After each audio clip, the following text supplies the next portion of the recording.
What's holding you back from starting or growing your business into what it can be? Well, if you're watching this, it's not a lack of information. What you're about to see is all you need to get motivated to start making waves. Do It For a Living details the journey of today's true players in their own words. Find out how they broke out so you can too. The time is now. The time is always now.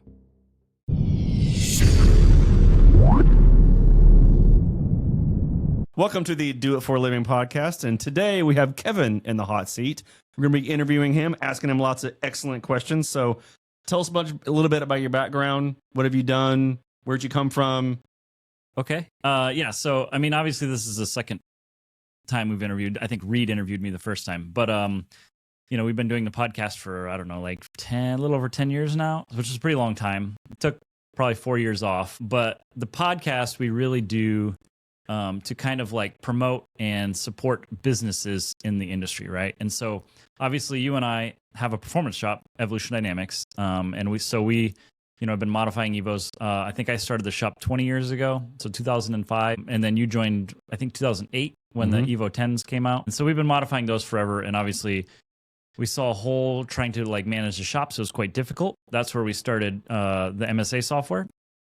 And so we've been doing that since I think 2013. So we're at year 13 on that. And so when we took the podcast over from Reed, so he did it and I thought it was just an amazing thing, and I wanted to be a part of it. And so he was it's very time consuming, which is should be very obvious for people like trying to arrange meetings or interviews and then set up a time to do it and then coming up with the questions and editing it. It just takes forever. And we don't make any money doing it. So it's literally just a passion project, I guess. And it does tie in really well with the software, though, because we're trying to get people to run their businesses better, which is really I think the important part of like this industry is a successful business keeps the industry going. And if people like racing, we need to have successful businesses. If everybody just jumps in and wings it until they run out of money, it's not a very sustainable industry. Right, exactly. So what we're going to talk about today is why shops struggle, why does general repair different from the performance sector, and what we can do to try to make them a little more equal. So let's talk about performance shops first. What's the most commonly thing that you hear when you're talking about the issues that they have? Yeah, so obviously you and I have done this a lot. So 13 years of this, and for a long time we did the SEMA show. So we had a booth there for probably 5 or 6 years. Then we switched over to PRI, and literally every customer that signs up for our software, we do eventually talk to most of them. Yeah, probably most of them, if not all of them. And we get to hear like what works and what doesn't, and like why they sign up with the software and what problems they're trying to solve. And I think most of them, it's just a general lack of business understanding. And I'm guilty of the same, right? So we had no idea what we were doing for a long time, and we just kind of winged it and liked working on cars. And we liked modifying them. And that brings a lot of customers in, which means there's a lot of cash flow. But, we just realized very quickly there's cash flow, but there was no profit. We were not making any money. In fact, I was going backwards. I was cashing out 401k, pensions, kind of like to keep the thing afloat. And I think that's pretty common.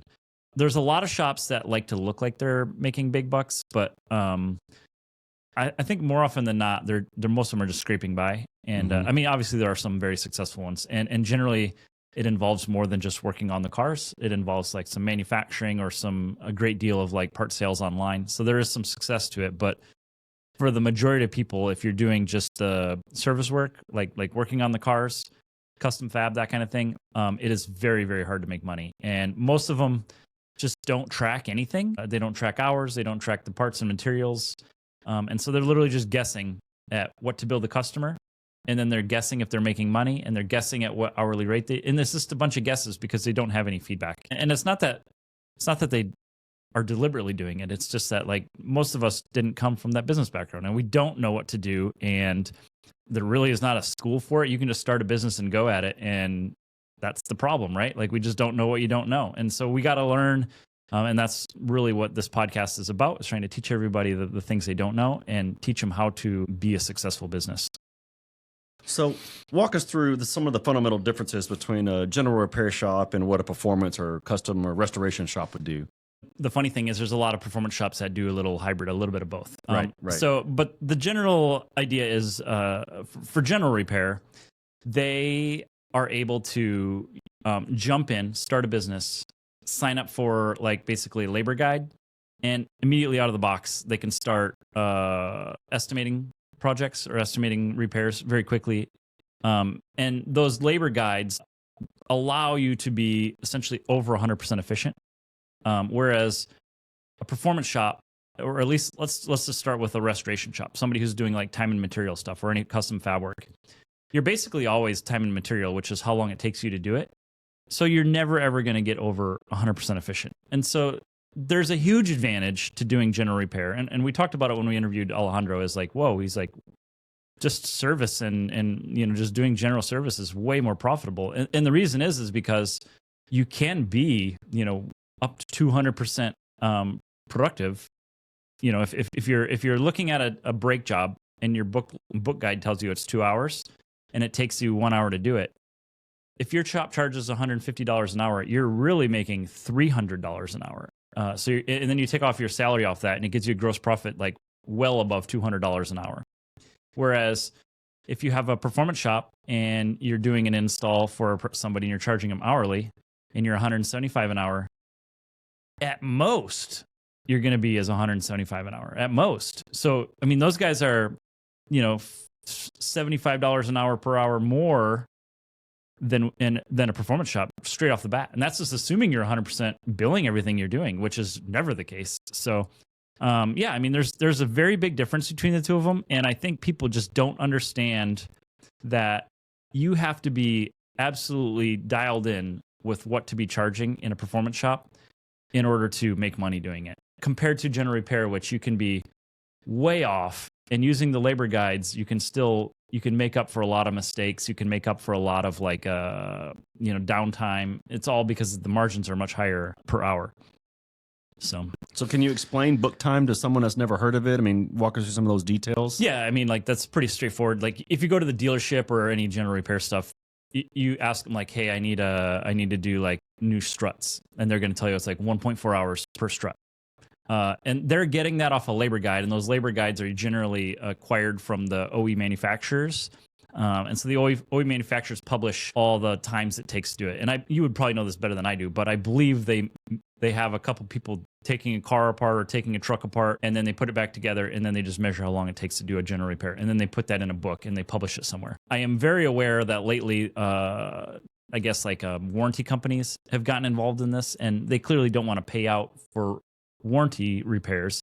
So they are now influencing these people that are publishing the labor guides to drive those numbers down, so the technicians and the businesses doing the work are making less money, and then the warranty companies are not having to pay out as much to do the repairs. Mm-hmm. So there's some outside influence there, but for the most part, just think of it as a book that you can look up how long it takes to do something, and that's what you charge the customer. You're not charging the customer what it actually takes you to do. You're charging based off this guide. Mm-hmm. So we call it hours, but really you just multiply it by your shop hourly rate, and it just becomes a fixed number that you're just pulling.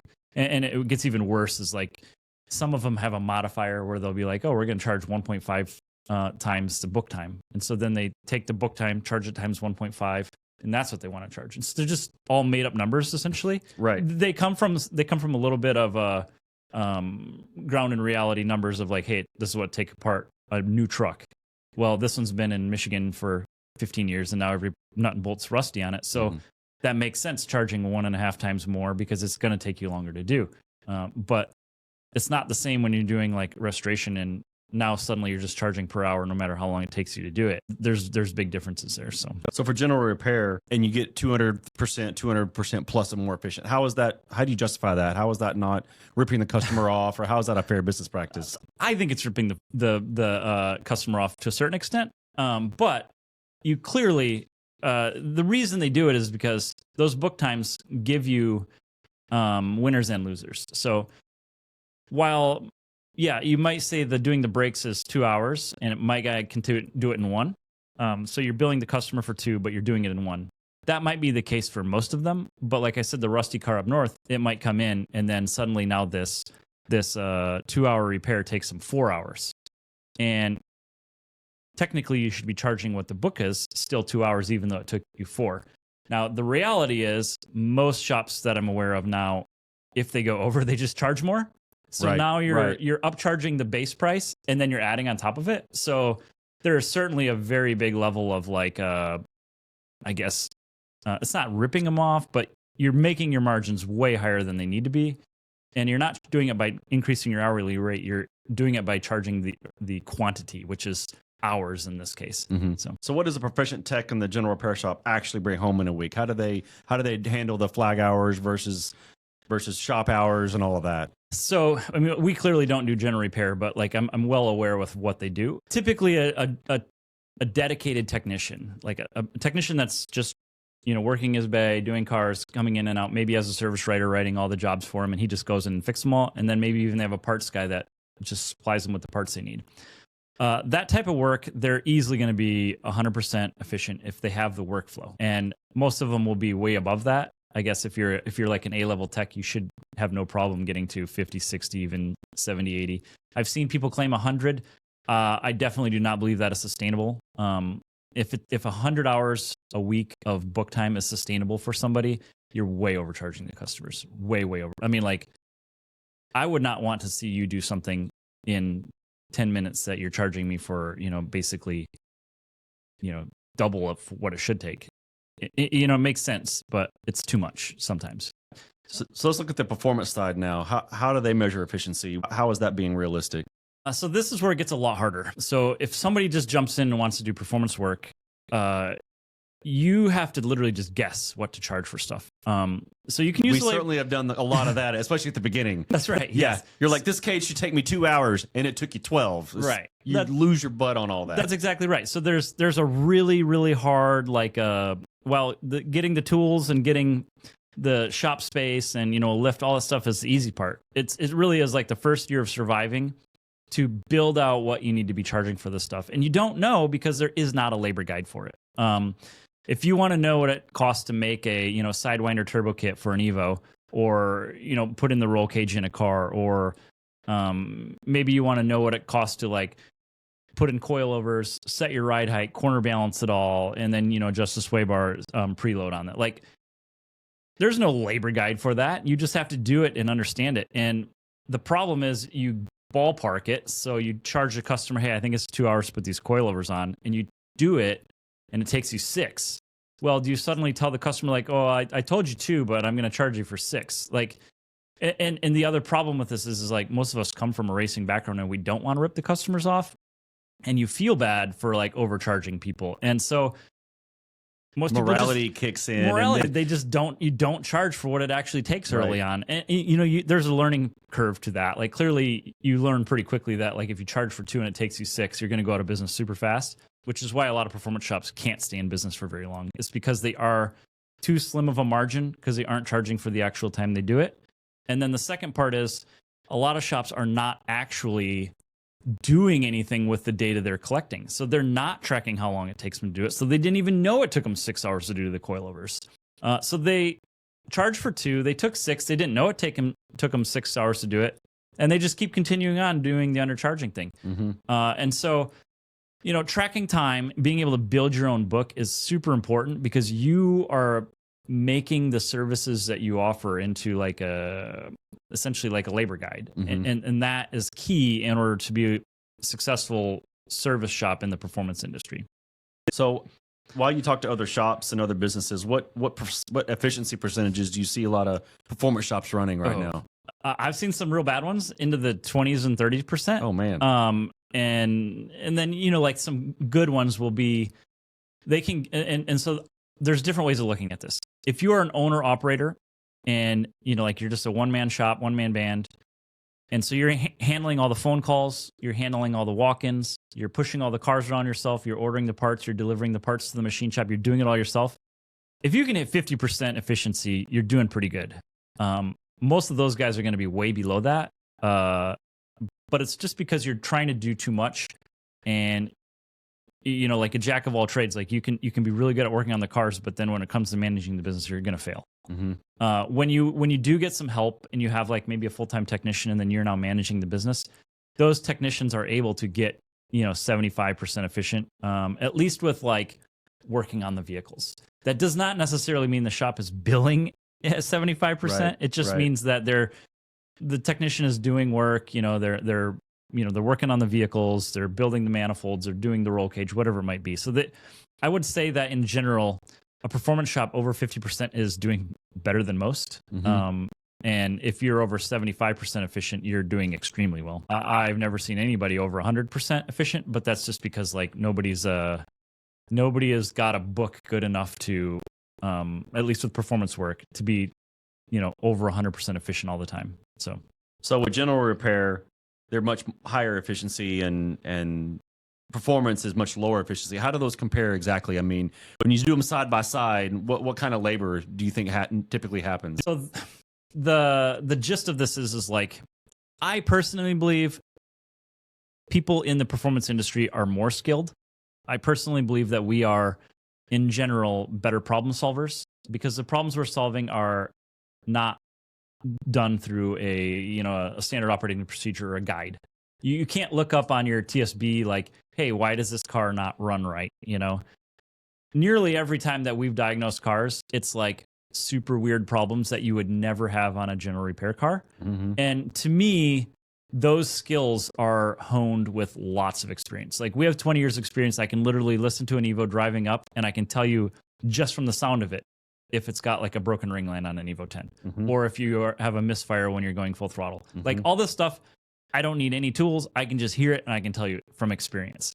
But we're highly specialized too, right? So the skill level it takes to do this work is, in my opinion, higher than it is for general repair. And so I feel like we should be making a lot more money per hour. And so when you see like general repair technicians booking out like 80 hours a week and really only doing 40 hours of clock time there, and then you see a performance shop doing actually 100 hours a week, like this has been very common for people to do like 7 days a week and staying all-nighters to do race cars, and then yet they're still like 60% efficient. The technician at a general repair billing 80 is literally making twice as much per hour as a technician doing performance stuff. And I think it's a tragedy. It's super frustrating. Yeah. It's so hard to deal with all of that. Yep. So let's switch up a little bit. Let's talk about part sales. How does general repair charge for parts versus performance? Okay. So this is hilarious. General repair has the unique advantage of their customers, generally speaking, this is not all of them, don't know what they need or don't know what they want. They're coming in because their car is broken and they need it fixed. And you are the expert to fix it. And so what happens is you diagnose the problem and you tell them what parts they need and you supply the parts. And so you know what you're getting the part, you know what part it is, you know the part number, you know what your wholesale cost is. And so everybody in the general repair space uses what's called a pricing matrix. So it's just a table. It's a lookup table that looks up what you paid for it and then how much to mark it up by. And it's steep, very, very steep. It's like 200% markup on things like under $20. When they're still at like 100% markup at a $100 part, which is insane for the industry we're coming from, performance stuff. And so they have these really, really high markups on basically everything. So they make good margins on the parts. And we already talked about the labor. They're inherently going to be more efficient than us just because of the way they bill. And they still have the same hourly rate as us. So they are making money on both ends, parts and labor. And performance is struggling to make money on labor. And it's much worse in the parts scene because it's like literally a race to the bottom. And the reason is because when somebody comes to us to modify a car, most of the time they already know what they want. Hey, I want 500 horsepower in my Evo. I want to run flex fuel. I want an FP red to do it. So they know what turbo they want. They've already looked up how much money it costs. They know they're $1,900 or whatever. They know all the components. Maybe they don't know all the components they needed to install it, which is why they're coming to in the first place. But they have a general idea. And the forums provided that knowledge so well for such a long time. Was just you go to EvoM or Naziak or Rainlist or one of the forums and you just look up and they had guides of like, here's the parts you need, here's how to do it. And so they could just buy all the parts, bring it to the performance shop, and they would install it. So not only do we make less money on the parts, half of them want to bring you the parts. At all. They want to bring you the parts. Right. So like that happens. And now I feel like that's changed over time. Is like a lot of shops typically turn away customer supplied parts now. So when you're not making anything on parts, it hurts even more. But at the very least, what happens is I am essentially forced into price matching parts online. So like an Exedi clutch may MSRP for like $2,300, but everybody online sells it for $1,700. Well, that $600 difference is like enormous from the MSRP versus the MAP pricing. And if everybody online selling it for $1,700, that customer comes to me knowing what clutch they want. They know it's $1,700. I cannot do the 50% markup or 40% markup. I'm getting like 15, 20. And you're eating the shipping. And you're eating the shipping. So yeah, it's because O'Reilly's is not bringing it to me, right? I'm having to order it from, Turn 14 or MAP or wherever. Motor Stay, ATAC, one of the suppliers. And ETS or something where you order turbo kit and it's got $70 of shipping on it, right? Like just the margins on parts are way, way smaller. So we make far less money on, and this is literally across the board, every part I've ever sold in performance, there's like basically no markup on it. And it's a struggle. You get to the point where somebody wants something unique that I don't have a supplier for. It's easier for me to just say, you buy the part and bring it to me and I'll put it on, because I don't want to go to the trouble of ordering that part online for full MSRP, getting it here, paying the shipping, and then telling you suddenly I have to mark it up 15% above what you could have bought it for yourself, because I also have to charge tax on it. Right. So now it's like 30% more because I got 10% of tax or 8% of tax. You got your 3% credit card fee on it.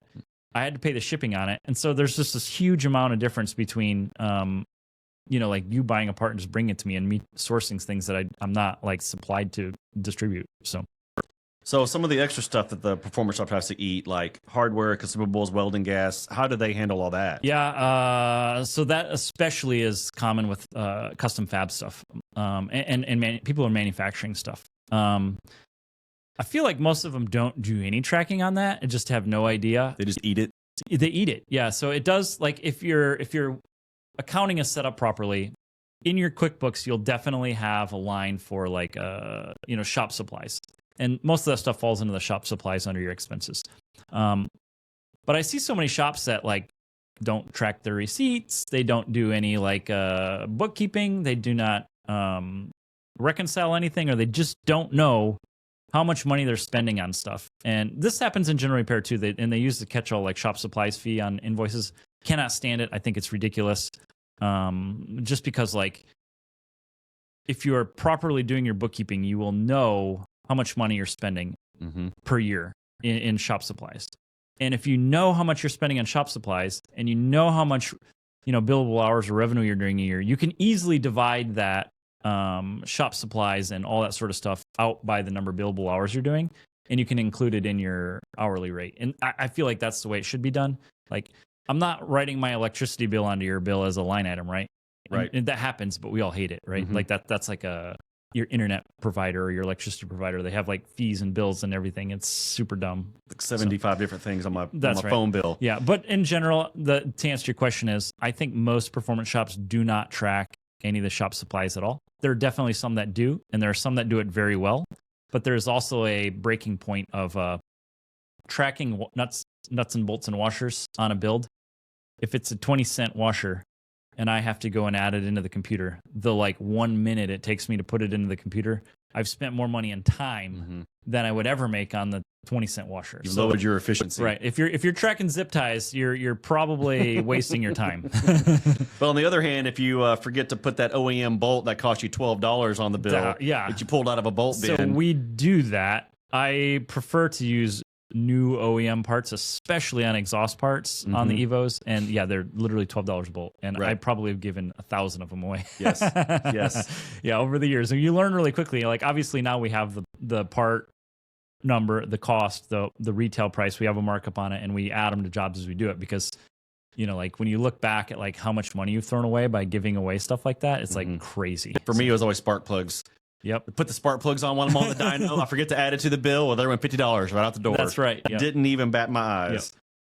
So if you line a performance shop and a general repair shop up next to each other, what's the profit difference look like at the end of the day once all the dust is settled? Yeah, so if you assume they both have the same technician working the same amount of time, I would bet the performance shop is making probably 1/10 of the profit as a because what happens is if you have two technicians working, you have the same overhead, so same building, you said same electricity, same internet, same utilities, and you each have like a service writer and a technician. If this technician on the right hand side, which is a general repair shop, can bill at 1.5 basically everything, so he's like 150% efficient, and your technician on the performance shop, let's say he's doing real good and he's 90%. If you do, let's say they're doing $500,000 in revenue in a year, right? Mm-hmm. But this guy, and 250 of it is parts, 250 of it's labor. This guy is going to be doing way more in revenue than the performance shop just because of his efficiency. So he's going to be kicking out, really 50%, 60% more in the time he's there versus the performance shop. Well, once you've covered all your expenses, there's very little left on the performance side. But on the general repair, you've had so much more revenue with the same overhead, your profit margin is much, much higher. And so the bottom line is, as a performance shop, you have to make sure all those expenses are covered in your hourly rate in order to be able to be profitable. Because if you're not, and you're trying to charge the same amount per hour as a general repair shop who's literally billing out twice as many hours as you, you're losing 100% of the time. You're never, ever going to be as profitable or even remotely close to because your base cost of the building and all the payroll and all that sort of stuff is the same, but you're just doing a lot more revenue because you bill twice as much per hour. So does that mean the performance business model is just broken? Do we just need to charge way more for it to equal it out? I believe yes. I believe it's both broken, and there's zero support in this industry. Well, not zero. We're trying really hard. But it's definitely way, way harder to make money because of that. And honestly, I think when you're doing time and material, especially in restoration too, your hourly rate can't be $100 an hour. It's got to be probably even $300 an hour for especially skilled work. If you're a dude just sanding body panels all day long, maybe that's less. But if you are the guy that's like custom welding the tube chassis together, like that is extremely skilled work. There's no school there's very few schools for that, and none of them are like accredited that I know of. Right. Obviously I talked to Adam Hammer Dolly. There is a restoration school, like a degreed restoration school, but roll cages and race car stuff I think is a little different. But still highly skilled work. We should be making far more money than somebody who's just draining oil and filling it back up 20 times a day. And that's just what happens. And we just need to charge more, like a lot more. And I'm pretty confident it should be at least 50% more per hour than a general repair shop, and probably more than that. So you think most performance shop owners know this, or are they just heads down none of and them. keep to working and don't talk to me? Nah, none of them. Sorry, I missed my wife. I didn't see her for 3 days. That is usually the solution, is overwork. And as my wife can attest, for a very long time, we would be working till 10 o'clock, 11 o'clock, 2 o'clock in the morning, 6 days a week, weekends for racing, and we'd be going all the time. And that seems to be the solution for most performance shops, just to make the money that they think they should be making, but it's ridiculous. Like, I get you need to really like hustle early on to make a name for yourself and to cover all the, when you're getting started, you have to buy more equipment, right? So there's added expense to that, like buying a dyno, buying ultrasonic cleaner, all the tools, roll box, lifts, all that sort of stuff costs a lot of money to get going. And if you're truly bootstrapping it, you got to work extra hard, and you need to be able to build the clientele to get the flow of customers through to be able to hire someone. And so that's also hard, right? So just jumping from yourself to hiring somebody, then hiring another person and building up to, 10, 15,000 square foot facility with, 5 or 6 technicians and 8 lifts. It takes a long time and a lot of money. And you have to be very diligent with your billing, what your hourly rate needs to be, and all that sort of stuff. So we've taught a class at PRI a couple of years in a row, and actually way further than that. We call it the 2 metrics for success. What are those 2 metrics? Yeah. So this class is, I guess we've been doing it for 7 or 8 years now. It's been a while. Very popular class. The 2 metrics are going to be your hourly rate and then your shop efficiency. And shop efficiency can be a number of different things. You can be looking at it as a single person, so like a technician's efficiency as a whole. I like to look at it as a whole because if you have a lot of overhead people, it drives the overall shop down. because they're not producing anything. Mm-hmm. But there's also a number that I think is ignored a lot is productivity. And so general repair, I think they're really not any more efficient than us. I think it's the answer. Even though when you look at the book times, using book times as their efficiency number, they're very efficient. But I think that's kind of a misnomer. It really should be productivity. They're very productive. Mm-hmm. They're not working twice as fast as a performance shop guy. They're not. They're just billing twice as much. They're just billing twice as much. That's right. So their productivity is much higher because their gross profit per hour is way, way higher than a performance shop. And so that makes a big difference.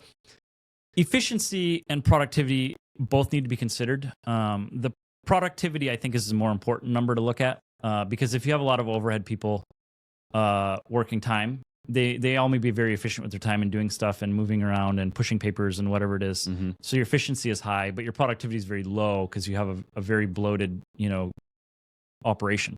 And so performance shops generally are not very bloated. I think we were pretty lean in general. Most of them don't have a service writer, but I think the few that have been successful have gotten to that point where they have either one or many people at the front office doing the parts and the ordering and customer handling, and then they do have true technicians in the back. Yeah, the bloated shops just don't last. The profit is so bad that the owners run out of money and they just close their shop. And the profit margin on parts is so slim that you need to pay a person full time. Like let's say you want to pay a sales guy like $60,000, which is like mediocre pay, in my opinion. I'm probably pretty decent for someone with no skill, but I think it's pretty mediocre pay. But I mean, if you're making 20% of parts, you got to do an absolute shit ton of part sales just to pay that one guy's salary, not even including any of the the overhead, the building, right? Credit card fees, all that stuff adds up so fast. And when you're doing 100% markup on parts, it's not hard at all. So manufacturing your own stuff,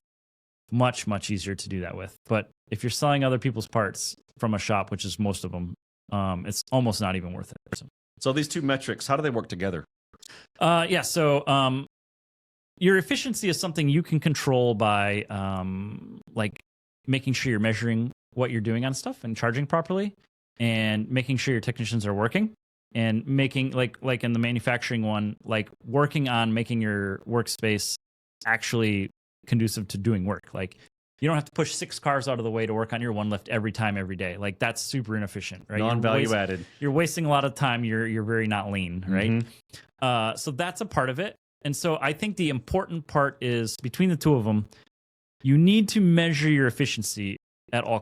That's the single most important thing in a shop, a performance shop, is measuring your efficiency. You need to know everything everybody does at the shop, how much time they're spending, running around delivering parts, how much time they're pushing cars around, how long it takes them to do every single repair on every single vehicle they do is absolutely mandatory for a performance shop to measure that stuff. And if they're not, I guarantee you they're giving away time, a lot of time and a lot of money. And like we kind of mentioned that the margins are so slim on the performance stuff. When you give away an hour, that 1 hour could have been your entire paycheck. Right. Or your vacation you were just going to take. Like literally 1 hour can make that big of a difference after you've paid all your overhead costs. And so tracking that stuff is so important, and just people just don't do it or don't want to do it, or they think the technicians don't want to do it. But technicians are employees. They're all smart. They understand what's going on. Just tell them hey, this is a cutthroat business. We have tight margins. We need to know what you're doing. And in order to do that, I need you to put it in the system. We need to track your time so we know what to charge the customers. It's not that I'm trying to look over your shoulder constantly to, micromanage you. That's not the case. It is literally just understanding where the time is the resource of the business. You have to know where that is going in order to make the business successful. And if the technicians aren't willing to play game, then honestly, they're not worth keeping on board. Right. So how does that tie in with the hourly rate, which is the second metric?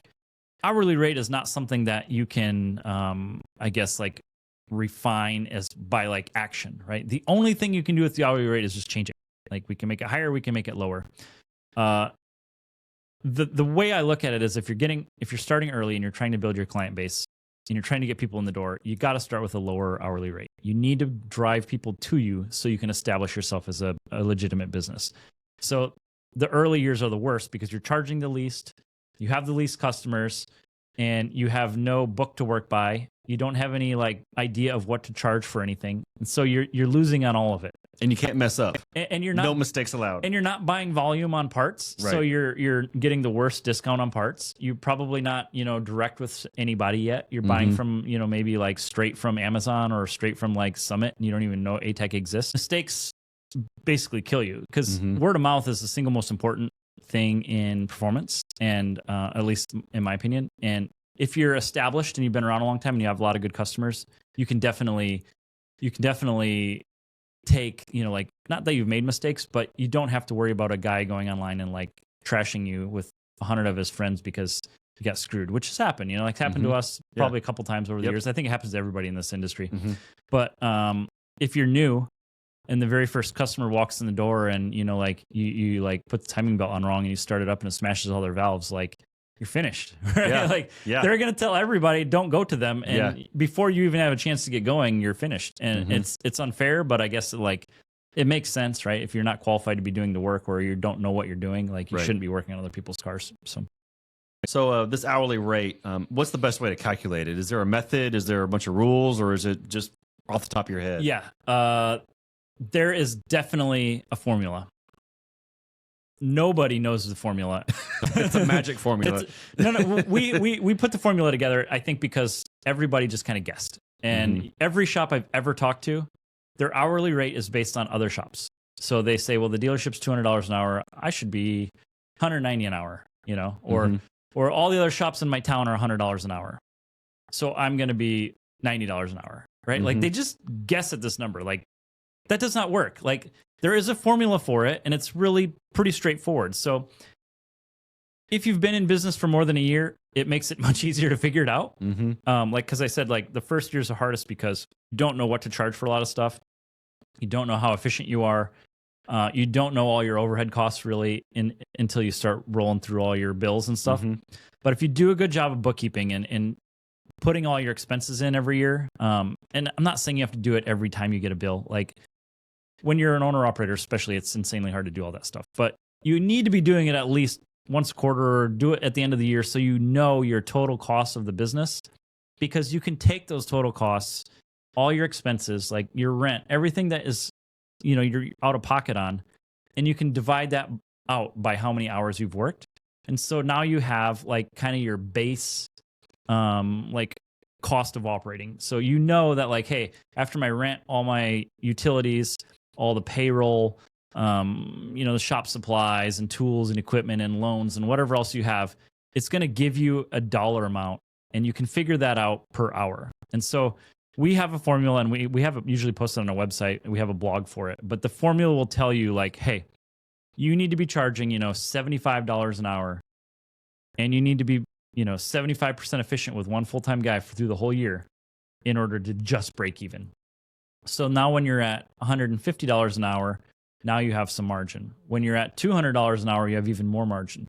But, like I said, like, it's not easy to be 75% efficient as a shop as a whole, because when you add that service writer and you have a technician, if the technician's 100% efficient and the service writer doesn't do any work, your shop as a whole is only 50% efficient. Right. So you're 50% productive. And so, like what we were saying earlier, is like, well, general repair shops can be 80, 90, 100% efficient. But like, you look at a performance shop, when you factor in the overhead, your efficiency is much lower. And so that's where the hourly rate can be adjusted to make up for inefficiencies in the business. And so you just kind of adjust that. You set your hourly rate above the minimum cost of operating. And then you want to calculate how much profit you want to have at the end of the day, how much everybody gets paid. So if somebody wants to get raise every year, you need to keep raising your hourly rate, right? Like, you can't just eat it every year, or else you're eventually going to make no money again, right? So that all kind of factors into everything. But there is a formula for it, and it does not need to depend on other people.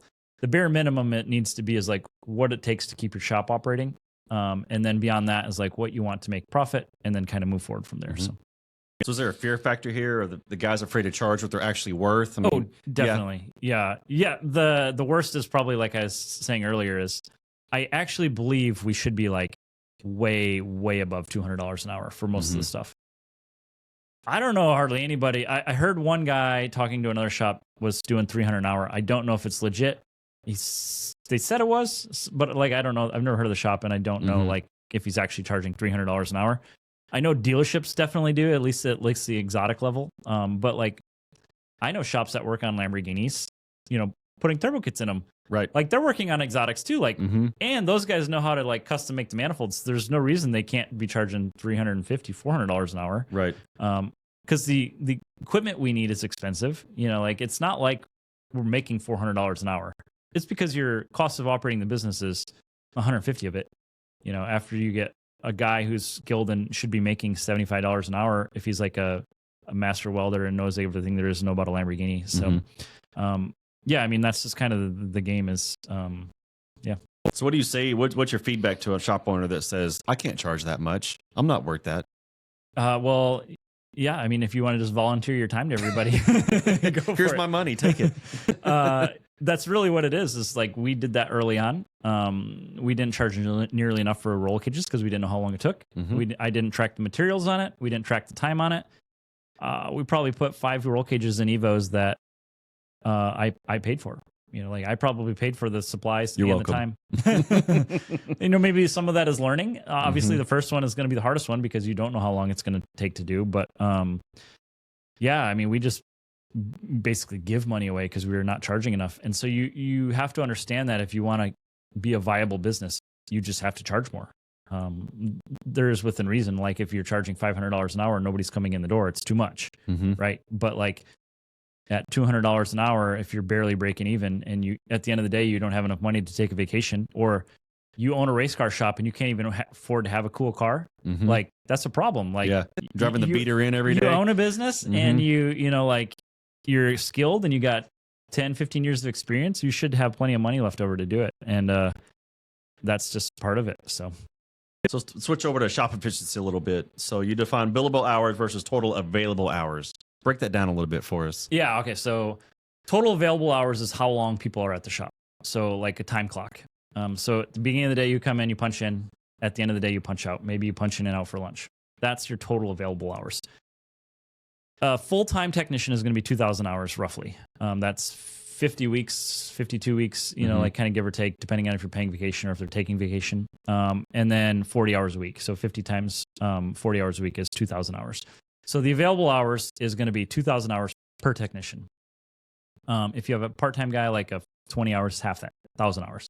If you're paying people in the office to work, you keep adding on. So it just kind of depends on how many people you have working.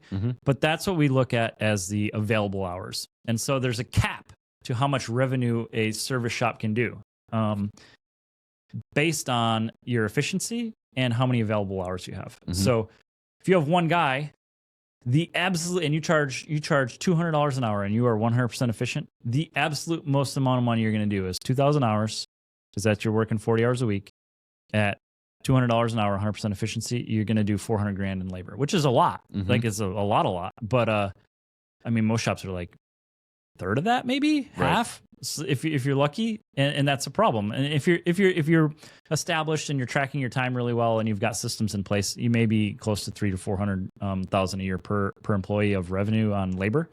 But that's where you could be, right? That's where you could be. But if you find yourself at, you got a full-time guy and you're an owner operator, so there's 2 people at the shop and you're scraping by at $150,000 a year in labor revenue, like that's like you're essentially losing money for sure at that point. So it's super important to track that the time you are at the shop, so you can understand the amount of money you can make, and then you can understand what your hourly rate needs to be based on all your expenses.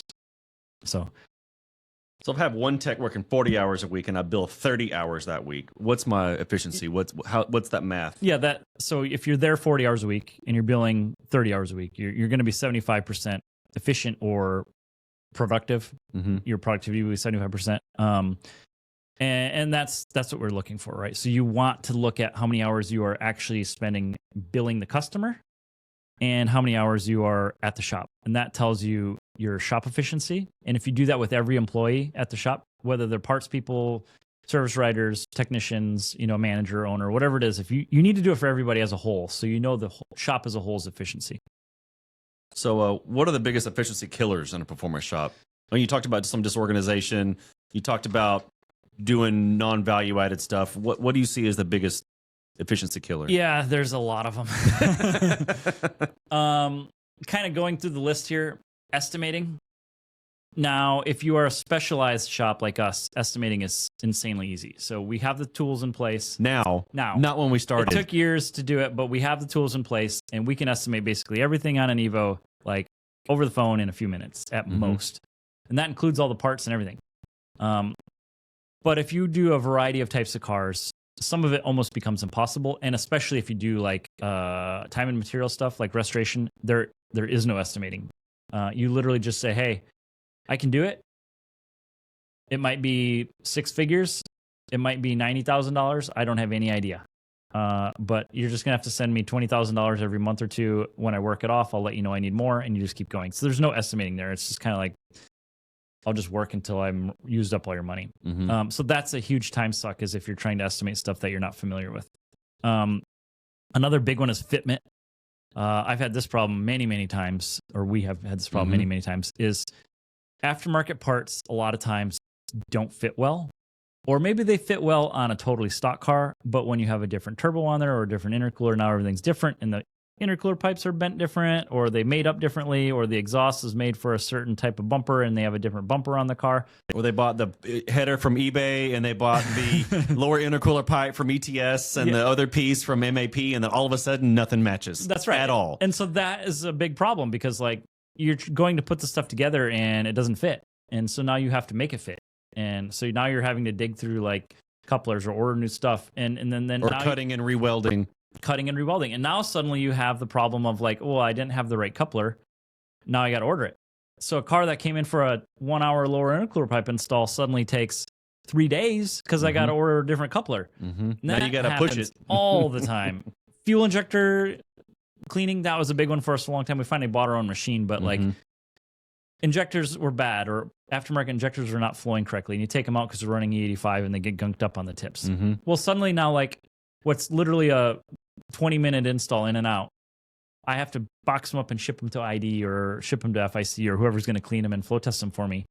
And now you're out a week and a half. A car that takes 20 minutes sits at your shop for a week and a half. And that's if they're good. And if there's one is bad, then you have to figure out how to get a whole other injector set or replace the one that's broken. Right. So like turnover times for our cars are absolutely insane. And then everybody who's ever tuned a car already knows that every car that comes in is not ready for a tune. So they come in, hey, I just need a tune. No, I you bet don't. 50% of them come in with blown up motors and they don't even know it. Right. Like they got low compression on one cylinder, a broken piston top, or a hole in a valve or something like that. And so now on my schedule, my 2-hour tune is now a 40-hour engine build, and it's going to be stuck in my shop for 3 months while I wait for machine shop and custom pistons and all the work to do it all. Yes. And so all these things, just enormously huge time sucks. And it's just a variety of different things you deal with, and it blows our efficiency. It just makes it terrible because you're having to deal with this stuff. So you said earlier, a lot of shops don't even track time.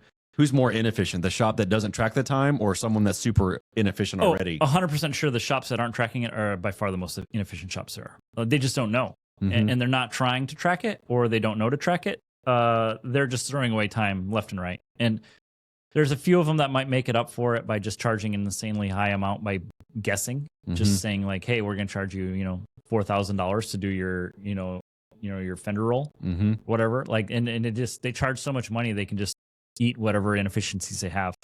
I think that's extremely rare, and it usually requires a very good name behind yourself to kind of do that kind of stuff. But for most shops, you can't do that, and they just kind of like throw a low number out there just to earn a job. And when you throw that low number out there and win the job, and it takes you twice as long as you think, you're just giving away time. Yeah.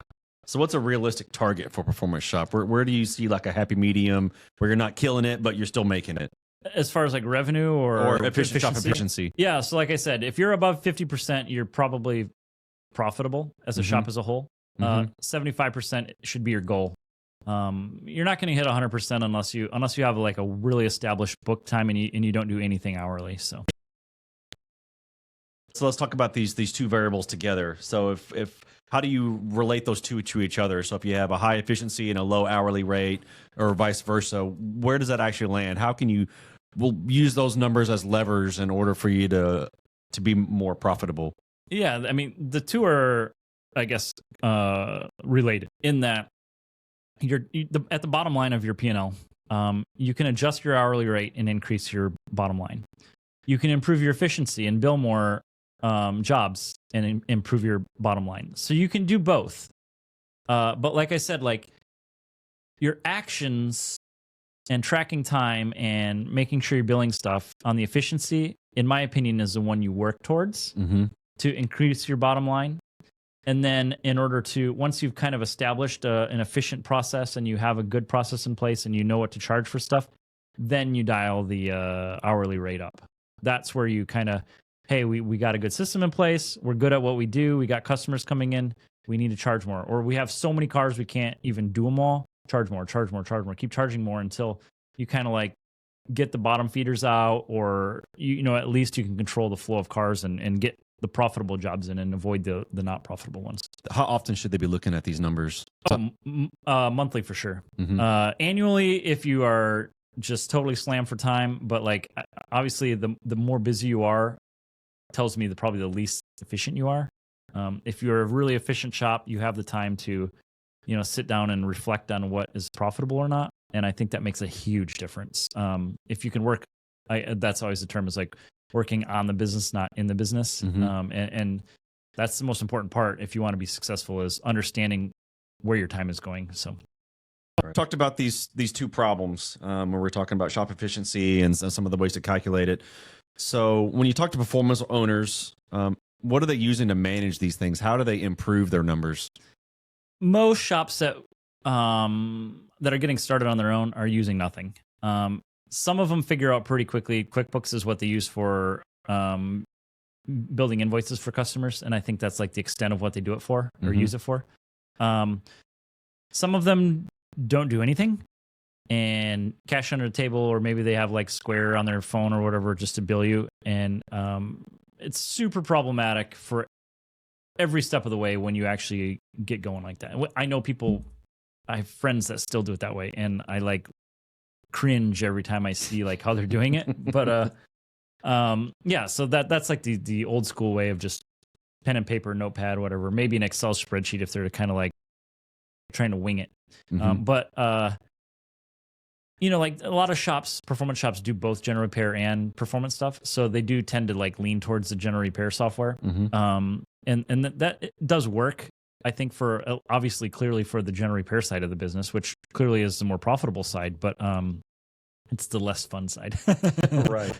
So what's wrong with the spreadsheet notebook approach? I mean, if I've used it for 15 years and it works, why should I go and look for something else? I think the biggest problem is with doing it that way is you don't actually, I guess it totally depends on how sophisticated your spreadsheet is. And your notebook is definitely not sophisticated. You are not understanding like your like the history of a task, like how many times you've done it, what your average time is to complete it.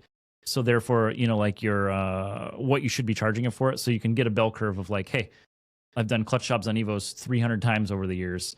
You know, if I'm tracking time on them every single time, I know exactly, you know, what my, you know, like my bell curve is going to look like and where the median is going to be for time on that thing. And then maybe I want to charge, you know, like a little bit above that, like a 20% or 30% above that, to make sure you cover the ones that take a little longer. And so that kind of like information you're not going to get out of a spreadsheet. Not very easily anyway, not with not a very sophisticated spreadsheet. So this general repair software stuff, what can any performance shop use that, or how does that handle these custom jobs? They can. And so like, again, if you're doing both general repair and performance stuff, it will probably get the job done. And it's going to get the job done better because your general repair stuff is so profitable that it just makes up for any losses that the shortcomings they have in the performance stuff. If you are trying to use general repair software to do large projects, you're definitely doing it wrong. They definitely do not have the capability to properly do progress billing, which is basically how every single restoration and race car like chassis builder is going to be doing things. They're going to be billing you, hey, I need 10 grand, I need 10 grand, I need 10 grand. And it might take 2 years to do it. Those softwares are not set up to handle projects that big or that type of billing. And they're really not set up to handle all the variety of type of work we're doing. And then being able to build the histogram of how long it takes to, you know, do a clutch on or a push-pull clutch conversion on an Evo 8, you know, or like how long it takes to do what some other like So flex fuel kit install. Flex fuel kit install. Like that, there's no book time for that. You have to make it by doing it a lot, and then you understand it. So that's something that they do not do at all. And I think there's some other stuff in there, especially when you get into like, we can handle like a lot of different hourly rates. So we see this gets into really unique stuff like restoration, especially. So you might have a shop rate. Hey, we're at $180 an hour. And then you might have a customer rate. Hey, you're a good customer. I give it to you for $170 an hour. Mm-hmm. But then you might have, when we're tuning, I'm paying someone else $250 an hour. So now I need to charge $300 an hour for that specific task.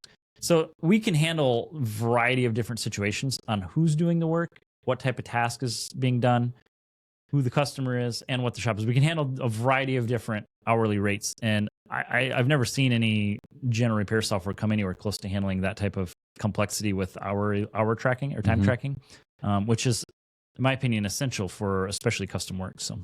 So with My Shop Assist, what makes it different? Why? What enables you to do all these different things? Yeah, I mean, as I just said, like being able to track time was the core of the software from the beginning. So being able to track time, custom services, custom parts. So we have an inventory system. And the thing is, when I see general repair software, their inventory is not like ours. Their inventory is really just like, hey, we're connected to Parts Tech and we can order whatever parts you have and we have all the part numbers. It's not really set up for like, hey, here's how many the part I have. Here's my wholesale cost. Here's who I buy it through. I maybe have 3 or 4 different suppliers. Here's the quantity on hand. And, I might be using it on a Chevy. I might be using it on a Ford. I might be using it on a variety of different cars. So there's different situations that, parts can be used. And we build these things based off a lot of like supplier templates. So like, like CP Piston might have a spreadsheet of all their pistons. I'm going to import that parts list, and now I have every part number that I need for building engines, right? So that's kind of like the variety of parts we deal with. And there's these other things called aces and pies. And it's related to like year, make, model searching. Most performance parts do not fall into that category at all. In fact, nearly all of them don't. I know the SEMA people have tried super hard to do it. They have put all their effort into the e-commerce side of things. They're making people's websites aces and pies friendly. You can go onto their website, look up your year, make, model, order part. They have completely overlooked the repair side of things, like the people actually doing the installs, and we've been neglected basically the entire time. And there is no solution for handling and that works with QuickBooks and all the different type of situations we have. And general repair doesn't do any of that stuff. Like they don't handle any of that sort of stuff. And so we have a lot of solutions for that. We're fully integrated with Turn 14. So, they're probably the bigger of all the parts suppliers in the performance world. So all their parts catalog is pulled in and you can order parts directly through them and you have real-time pricing and real-time inventory. We have the ability to, anybody who makes any parts in the performance world can create an account on MSA and share it to all the other people that use it. So if you make intercoolers for performance cars and you want to sell them, just sign up for MSA. You can list them, and then everybody that uses MSA will see that you are connected, and they can connect to you, and they can start buying through you. And so it becomes basically a network. It's a B2B network for performance parts, and we have it built in MSA now. So how does the MSA help with quoting, with performance stuff, performance specific stuff, or custom stuff, or even restoration stuff? Yeah. So restorations obviously doesn't. There is no easy way. It's still you just have to do it. It's time and material. You spend your time. But what we do enable you to do is we do enable you to track the time, track your parts, your supplies, your materials, your cost of all that sort of stuff. And then we allow you to do progress billing. We allow you to take a full job. Maybe you're 3,000 hours into this restoration. It's many hundreds of thousands of dollars. We can run a date range filter on all the work and parts you did within the month of January. And you can build an invoice just by clicking a button, exporting it to QuickBooks, and you have or sending it to the customer requesting payment. So you can have a separate invoice from a big job with multiple folders and thousands of hours tracked on it, all within the system. You don't have to do spreadsheets and different jobs for all this stuff. It's all done with one. Does it handle canned estimates? Yeah. So obviously we can do that, and so the restoration stuff isn't going to do that. But the performance guys like us, especially when you're specializing down into a specific type of vehicle, I think we invented this stuff. Honestly, everybody else calls it canned jobs, but we call them tasks, and we always have for 13 years now. But the tasks are basically the services you offer. It's like the book, the labor guide. It's the labor, right? So it's like, hey, cam install on an Evo 8, 2.5 hours. We build that task, cam install, Evo X, and you name it. Every shop can make their own names, and they all have pretty unique names. I do supply a spreadsheet with like 150 various like generalized performance modifications that people use. So there are ways of like starting off with something, but for the most part, you just have to think of your naming convention for your services, do them, offer them to people, put them on invoices, track time on them, and then you can adjust. We have tools, we have reports that allow you to look at the services you offer, and you can see how many times you've done it, what you estimate it should cost, how long it actually takes you to do over 10 samples, and then you can adjust. So we have a closed loop service builder thing, I guess you'd call it. Like, so your task list is closed loop. You track time on it, you can adjust your price. You track time on it, you keep adjusting your price until you have a profitable service list. So with these reports, how do you know how does the shop owner know if they're actually making money? Yeah, I mean, this task report essentially is that you can see if you've done it 10 times and you say it takes 2 hours to do, but the average is 3.5, you're definitely losing money on it. You're under 60% efficient on it. And so you have to look at these reports frequently and make those adjustments on the services you offer, assuming the services you're offering are not just hourly. If you're doing just straight hourly work, you just have to make sure you're running a time on the customer's job so you can bill for the time you're spending on it. If you're not doing that, then you're just not doing anything, right? You're not billing properly, you're guessing. Right. So tracking time on the stuff you're doing with hourly work, that's the most important thing. If you're doing fixed price, or you're kind of like making your own book for the services you offer, you need to be reviewing those frequently, like every quarter or so. Look at your history of the job and see how many times you've done it and adjust it properly. So if a shop starts using MSA and actually uses it correctly with the timers and documenting parts and everything, what's the first realization that most owners make? Most of them realize really quickly that they're not charging nearly enough for everything. I'm not making any money. Well, I knew that. And then probably very quickly after that is like how inefficient they are. If you're doing the timers correctly, you realize so fast that like, hey, like, what the heck? I was at the shop 80 hours and I only billed like 20 on customer projects. Like, where is the time going? Like, that is the realization that what you were doing before was not working. And now you have the tools to improve that situation. And so what I tell people is you need to track all your time, no matter what it is. And everybody that's working for you needs to be doing it as well. So if you are sweeping the floor, track that time. We have a to-do list where non-billable times can be tracked. Set up a to-do list for shop cleaning. Track your time when you're pushing cars around. Track your time when you're doing office work. Track your time when you're driving a part to the machine shop 2 hours away and coming back. Track that time. So at the end of the day, your technician is now 100% efficient. You want them to be 100% efficient with their time allocated on timers. So that way you can look now, 2 of those 8 hours are billed on customers and 6 of them were driving to the machine shop and back. Well, now you look at now I realize like, hey, I did not realize I was spending 6 hours going to the machine shop back and forth, in a day. And I wasn't charging 6 hours of labor to make those runs, so now like your machine shop costs are much higher than you thought they were because you got 6 hours of travel time for somebody. And that's huge. That's lost revenue. The opportunity cost is lost because you're not working on the cars and you're paying someone to do the delivery. So that's an insane amount of money. And if you're not looking to see where that time goes, I guarantee you just kind of giving it all away.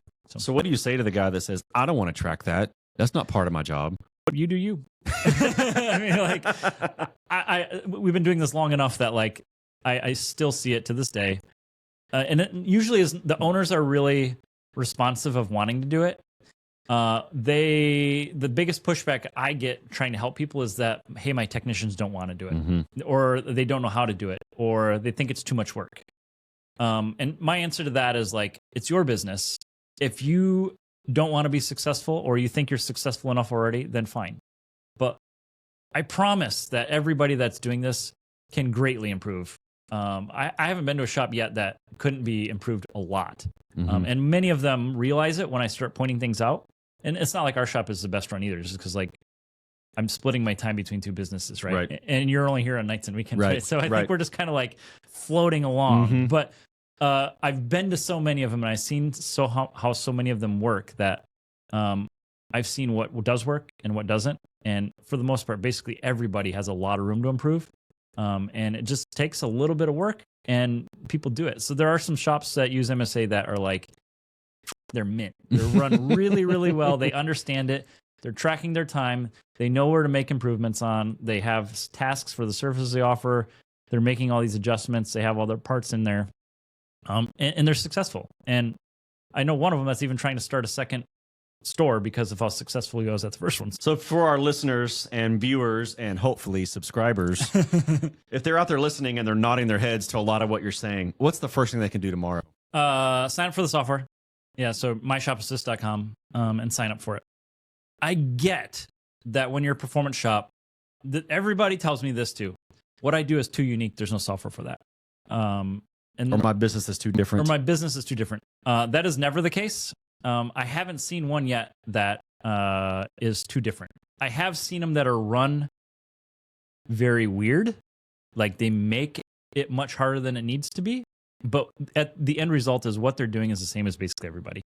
What you're working on might be totally unique, but how you do it is the same as everybody in this industry. You're either time and material or some kind of hybrid of like making your own fixed price stuff and hourly on some stuff. But generally speaking, we're all the same. And to get going, the hardest part is, like you sign up for the software, that's easy, right? Everybody can do that. It takes 10 minutes to do. But the hard part is establishing the services you offer. And this is where everybody gets stuck getting going. People who are wanting to make the change will do that. They'll go in and make the services. They'll add their parts in there. They'll put their technicians in and get going. Getting going is the hard part. And if you can understand that it takes time up front, you're going to be inefficient. It's going to cost you money. It's going to take some of your time. For just say 3 months, you're going to be putting in data like, hey, here's the services we offer. Oh, I forgot to do that one. Let's do this. And then suddenly you're like, hey, how we do an engine package is like, I don't like how I'm going to do it. I'm going to redo it. And so take the time to redo it, because the time you spend doing it up front saves you time every single time you do it from then on out. If you're the guy that's handwriting an invoice for every customer that comes in, every job that comes in, you're handwriting an invoice. You're spending 30 minutes per car writing an invoice, figuring out what you did, adding to it, and then filing it away somewhere. Once I've put all this stuff in there, I can literally build a full $20,000 engine build in probably about 30 seconds. Wow. You couldn't even get the paper out and start writing their name down in the time I can do that.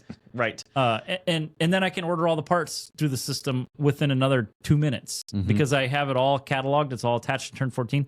I just start marking parts as need to order. It adds it to the purchase order immediately, and I can order straight to the system through Turn 14. So I don't even have to go to their website anymore. So how do people find My Shop Assist? How do they sign up? How do they contact? myshopassist.com. I strongly encourage everybody who wants to try this or sees this and is interested in it, reach out to us, because I kind of pride myself on being excellent at customer service. If you call for help or need help or see a bug or want a feature, we're very responsive to it. Most of the time I'm responding to you within a couple minutes. If it's weird hours, I still respond to a lot of them. The entire software is basically built off of customer requests now.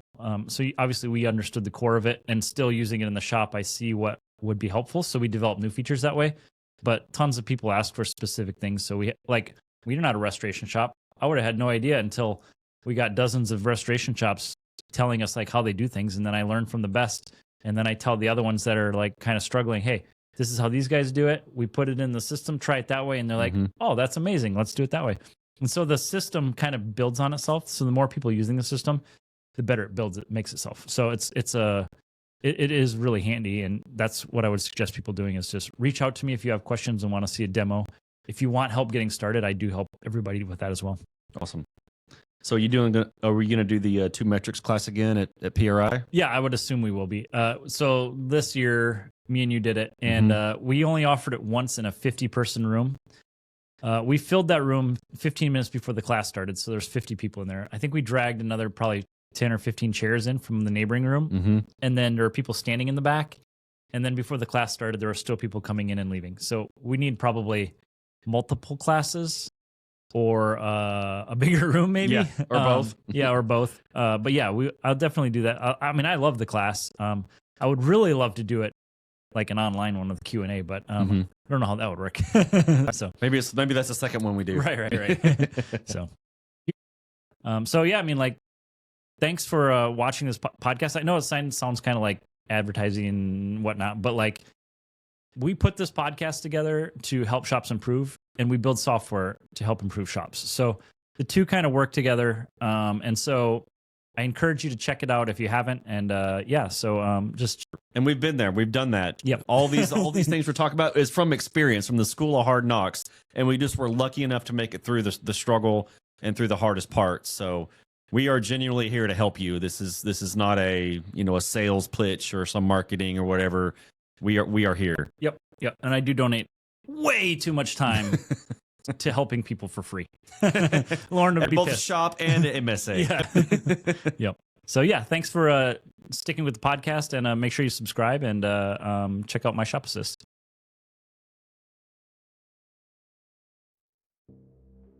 Thank you for watching Do It For a Living. You can find out more about this guest, this show, and even details about what we just talked about at our website, doitforaliving.net. Check out the Facebook page, facebook.com/doitforaliving, and tell us who you want to hear from. And if you're running a performance or racing shop, check out My Shop Assist at myshopassist.com. We build shop management software specifically for the motorsports industry. Most importantly, subscribe to the channel. Click subscribe, hit that notification bell. Do it now. Seriously, I'll wait. If you're watching on YouTube, the button's right there. If you're listening on a podcast app, hit subscribe there too. When you subscribe, you help us gain momentum and attract more high-level guests. Thank you for watching, and good luck.